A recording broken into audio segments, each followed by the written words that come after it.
Hey everyone, I got a quick update on the battery pack I'm building, 70 plus kilowatt. Cattle cells, I was going to modify the plate, which I did. And I'm going to show you what I did in case somebody is getting the same pack and might be able to use some of this information. This is the original. This is how it came out. I unplugged it, unbolted it, and this is how it sits. So you got two proprietary connection. I did find the company, but they make custom orders, so I didn't want to wait. Made in China stuff.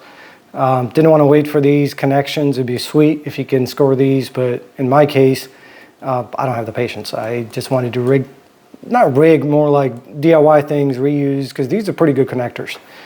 So what I end up doing, I'll show you what they look like on this side, on the other end. So I end up building something like that. And I'll give you a tour of what this is and how I came up with this. So if you look at on this side, basically you got tips here. I haven't modified anything on this side. So this is your most negative. You got this particular same terminal connection as this. It's basically inside. And then you got the similar for the positive here. That goes through this particular breaker or 300 amp circuit breaker, whatever you want to call that. So what I did, basically flip these inside out. So this is how they're sitting. But what I had to do, as you notice, these are basically protected plastic. So I cut these pieces out. Once I unscrew this, just a Phillips screw or whatever socket, I think it's 6 or 8 mil. Unscrew these, unbolted it from here, pull both of these out. And what I end up doing is drilling these out. These little screws, black spots here, and then I mounted this from the other side just like it is. So instead of, if you see here, you don't see the plastic piece like you see one on this side. So what I did, if you flip it, then this piece ends up being on the other side, this particular lug, but this connection stays on this side so that way it doesn't touch. And there's plenty of room between the chassis and the bar, the way this sits on the plastic. So if you drill these out, this is basically a stopper for the screws to come further. So if you drill these out, you can use the same screws to hold this the other way. So if, you know, stick it in from this side facing out and screw it just the way it is. This just flips it where you can use this side instead of the current side. And what I did with the current side, I basically, because that's visible on the inside, and I screw those out and I put some glue on them. Other thing I end up doing, so if you look at the main connections here, again, they're just a quick connect bar, round pin type setup.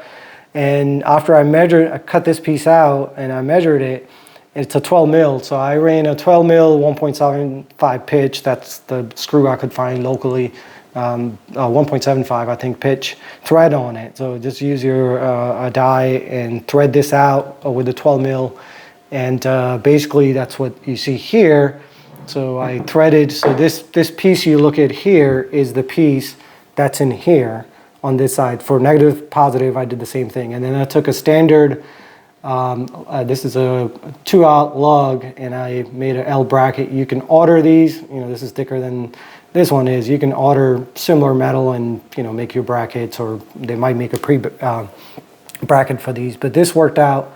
I had the stuff in hand, and I'm, you know, pretty confident this will be 200 amp. I shouldn't have any issue. I did a test monitor on it. The temperature is about 60 C max. That's pushing 180 amps to BMS, which is only capable of taking 100.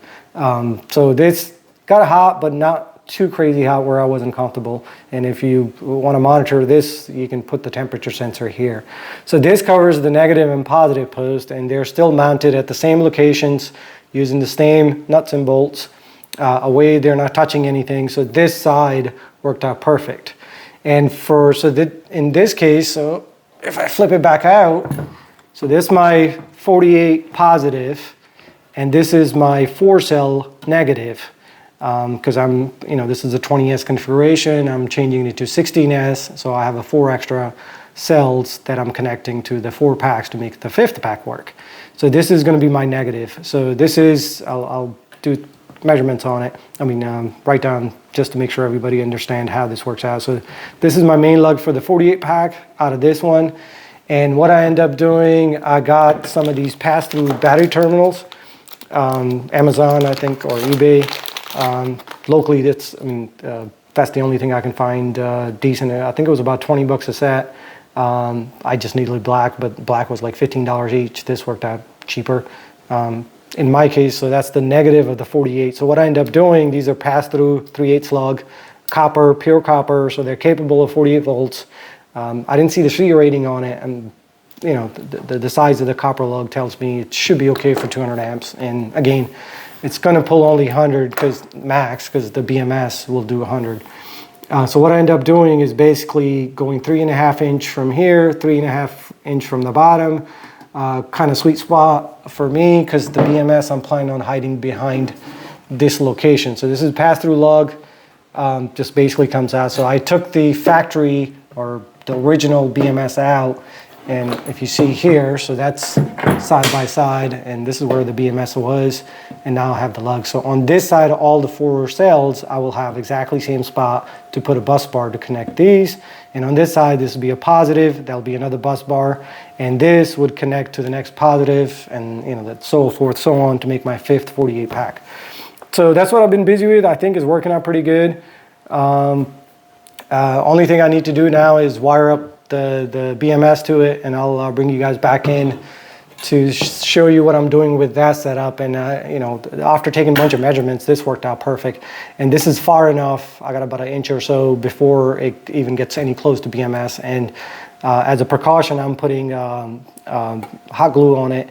I know it's going to melt. And that's the reason I'm using hot glue. If it does melt, I know there's a temperature issue, even if the BMS. And of course, BMS and it has a 3 sensor, 1 on top in itself and 2 on the battery. So I'll keep an eye on for a couple weeks just to see what the temperature high and low goes out to. I'm trying to push max out of these as far as the capacity goes up and down. Max is 90%.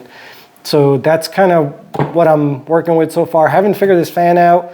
I did find out this is quite expensive fan, and it says 230 volts. So looking at the frame of the battery where the cells are sitting, and it's got those little notches on it, and I think this battery probably not as an EV battery. It's, to me, it more look like an energy storage battery, because the way the rails work out, you can literally, like I'm mounting a server to it, it looks like you can just slide in the rail, slide it into its spot. So this must have been part of a huge, off-grid or grid backup solution or something. They had it could be AV battery, but either case, I'm really happy with it. It's, like I said in a previous video, it's a heavy-duty bars. Everything is built really nice, and being able to use all the factory components. The only thing I bought is this thing, BMS, and some wire lugs, and then that's about it. So again, thank you. Hopefully that's helping somebody build this who's looking at way to modify and use as many parts as possible. Of course, these will have tapes and stuff on it so they don't touch each other. They're not getting hot. There's not much movement on these. They're pretty apart just the way they was when I opened this up. And the contacts are properly, everything is tightened, good and tight torque. On that note, hopefully that helps. Please like, subscribe, and share, and look for the next video when I'll have this thing wired up and ready to go in a pack in the rack that I'm also building with it. So thank you. Have a great one.